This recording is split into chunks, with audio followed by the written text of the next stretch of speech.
kind of the positive discrimination in the sense of should we be favoritising those women into those roles in order to get that diverse thinking at board level, in order to kind of get that ball rolling, to kind of show that it's acceptable for women to be at that level and that it's actually, there's a lot of benefits to it.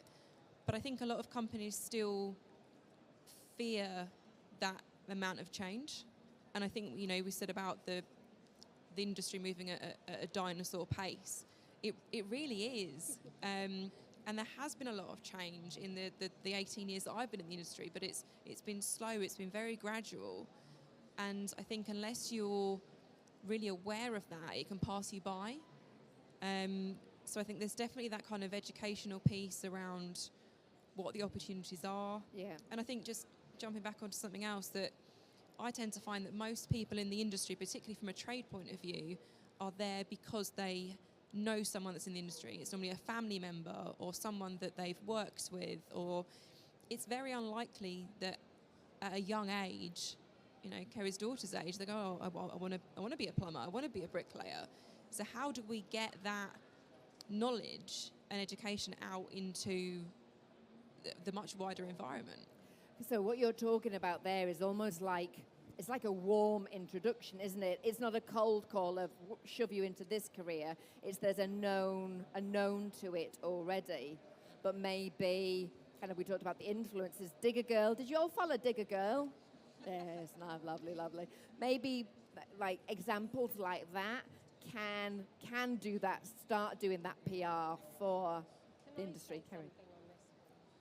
I wanted to add something to this one because, I'm in the privileged position of being on a board where there are 5 women.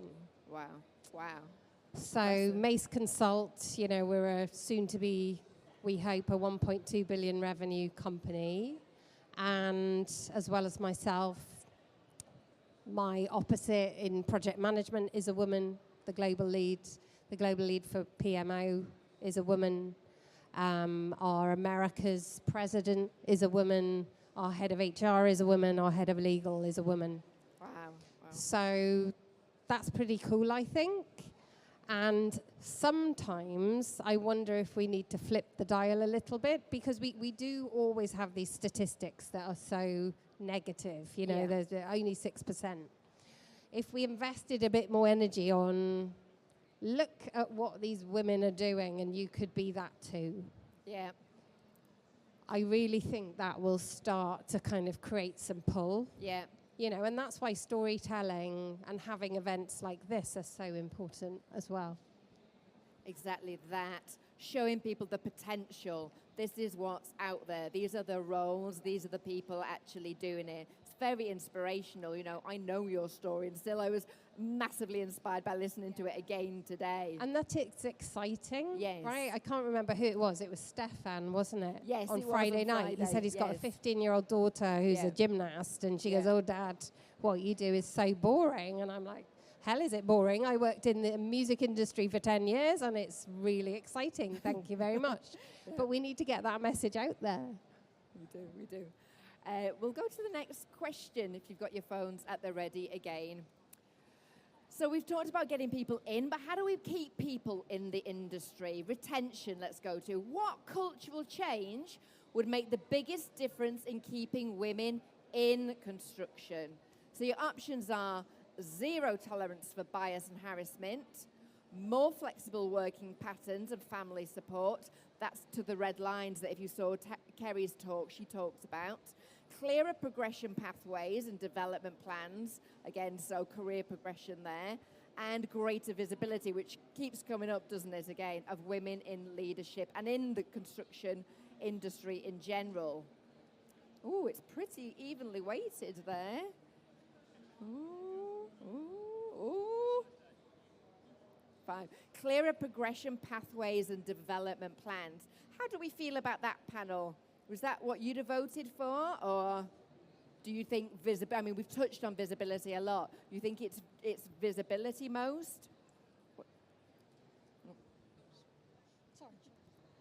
I think visibility is crucial, but once you're in, you need to be able to progress. Yes.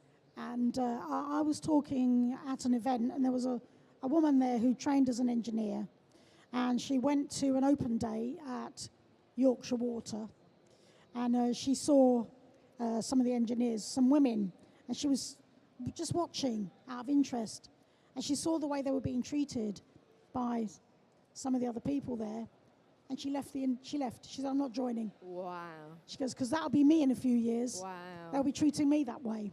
Wow. And so, obviously, that's not to do with the career path, but it's got to do with the way you're treated in work. And being seen and being treated properly and being seen to be treated properly will mean that you'll have a progression in your career and you'll want to stay. Yeah. And the perception kind of that more broadly. Yes. Zara. I think obviously everyone here today has some kind of interest in the construction industry. So I think the fact that the top result is the clearer progression is potentially because we're already in this environment. Yes. I think if this were to be an outside of construction question, I do think that the zero tolerance for bias and harassment would be higher. That's a good point, yeah. Because I think the stigma around the industry is still not the reality of what we work in every day, because I don't think any of us would work in the industry if that were the case. Yeah. And I think that there's still, I say to people now, what do you do? And I'll, work in construction, house building, blah, blah. They're just like, what? Like, oh, God, that must be awful. Well, no, they do not see the reality. Wow. And I think that's very important. Not only visibility for the roles, for the people, but the industry as a whole. It's got such a bad name. And it is changing. But again, that dinosaur pace isn't going at the same speed as we need it to. Ooh, we have a comment from the audience. May I borrow your... Please, you have something to say. Join the discussion. Welcome. Who are you, first of all? Emma Fletcher, Octopus. Am I allowed to say other women outside the industry is actually one of the biggest issues? You talk to your friends and they're like, oh, no, you should leave. You should do something else. Oh, you're passionate about interior. I'm not. Passionate about interior or something else. But actually, weirdly, it's judgy women, I think, are actually one of the biggest issues for actually losing women in construction. Really excellent point. And I think just to...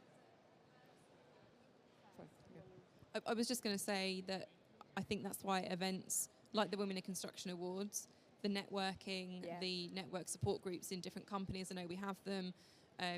We've got, thanks to Michaela, a big Women in Construction WhatsApp community. Yes.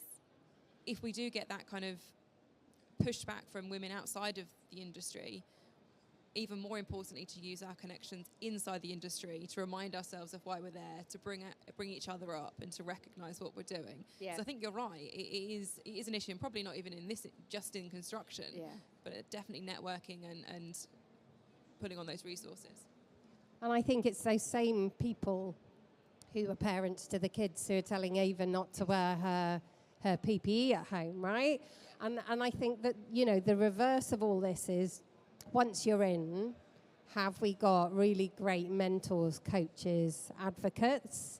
And to your point, Zara, are we putting the ladder down? Yes. Because we've all experienced, women in construction who seem to think they have to exhibit kind of machismo traits in order to get on. Yeah. And then once they're there, the ladder's pulled up and that's it forever. And I have a big team, and I can't get through my mentoring sessions fast enough. And the number one question I get asked when people are inside is, how do I put together a plan?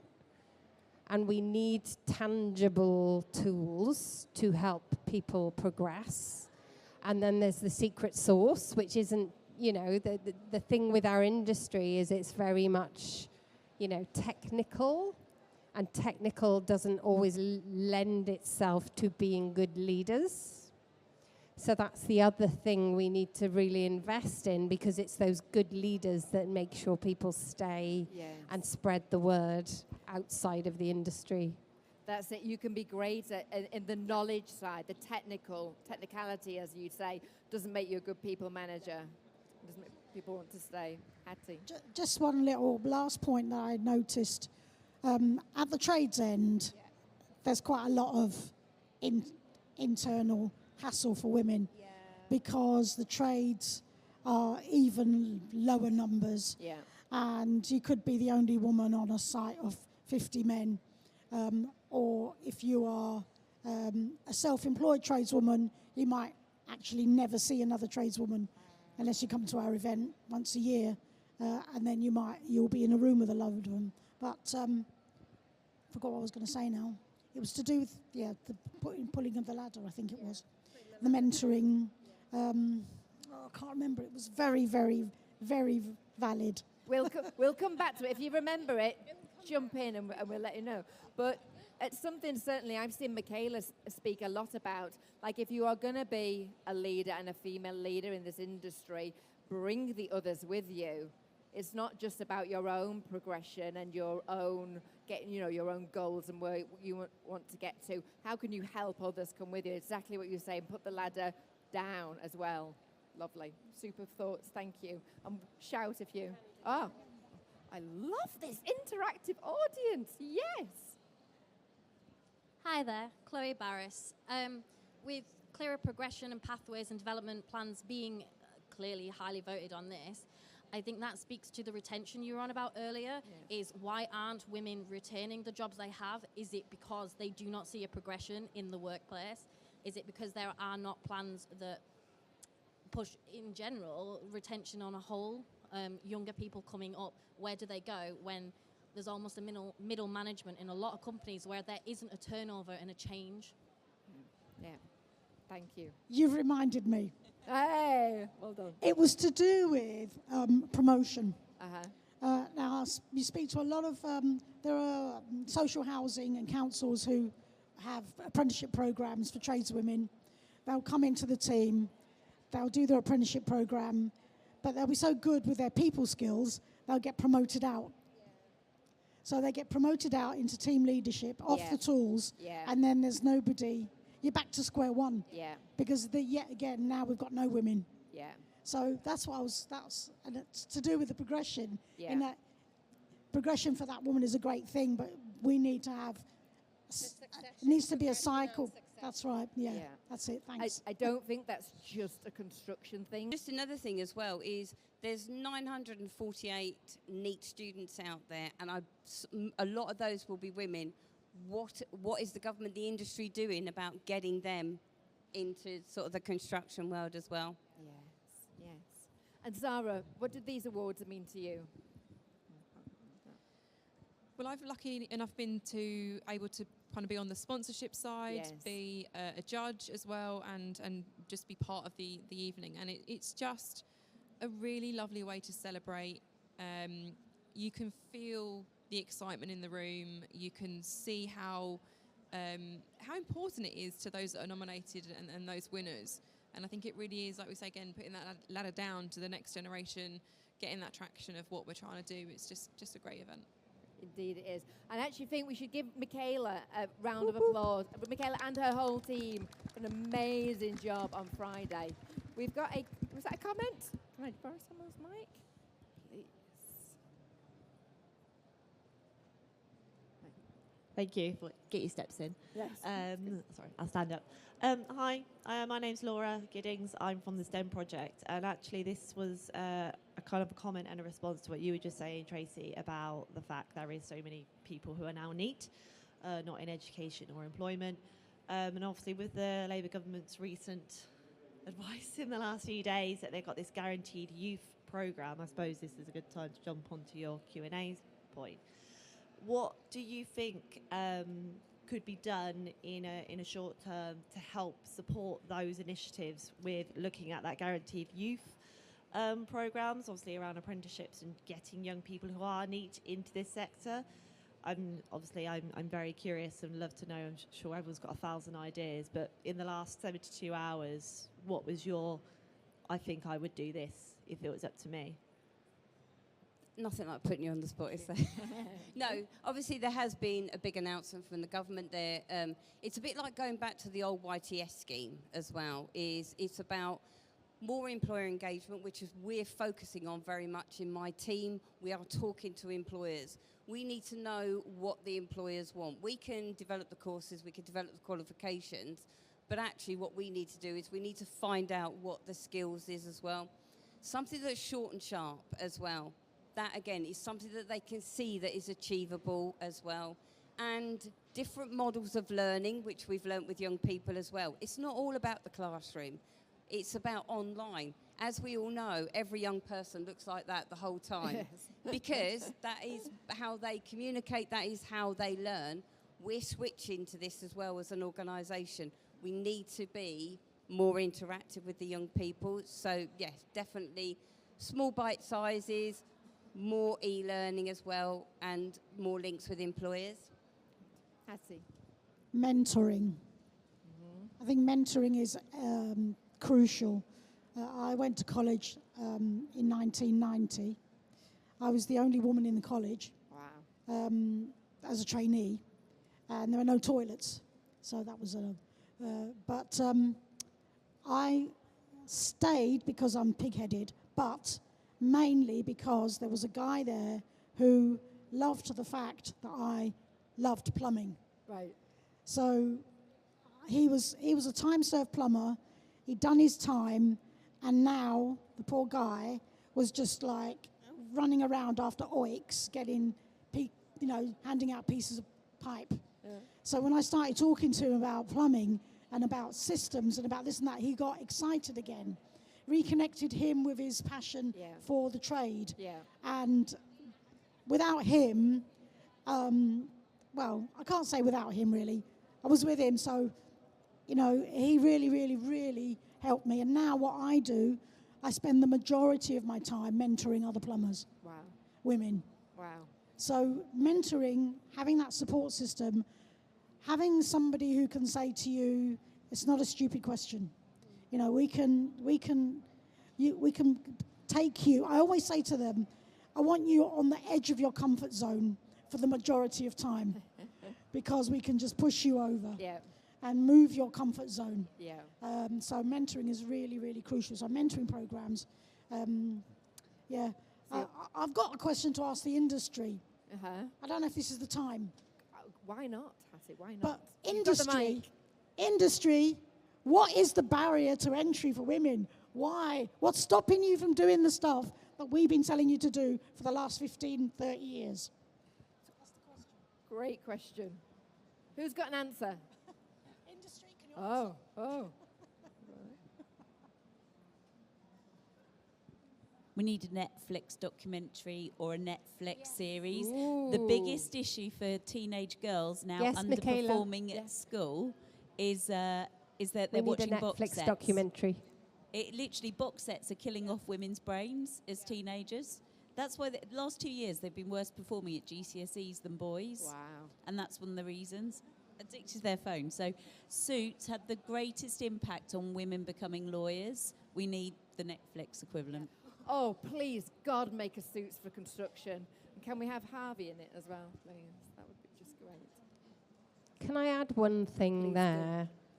We've talked a lot about women and women and women, but when I came off from my talk earlier, someone came up to me and said, I'm really sorry because as a man, I didn't have to go through what you went through, and I can't imagine what that was like. And I said, but don't forget, it's all men who gave me my opportunities. Yes. So another thing we need to kind of make sure we remember and we talk about, the reason that my board has 5 women on it is because of amazing men that helped to make that happen. Yeah. And now I'm on the board and have amazing men working for me. And let's face it, it's very different now. It's not your trailing wife and your husband who works. Mostly both partners are working.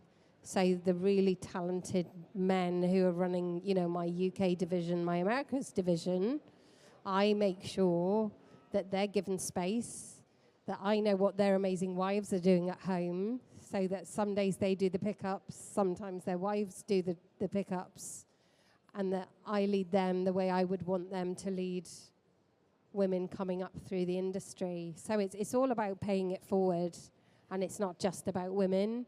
I wouldn't be where I am without exceptional, amazing men who've helped me and mentored me and got me where I am today.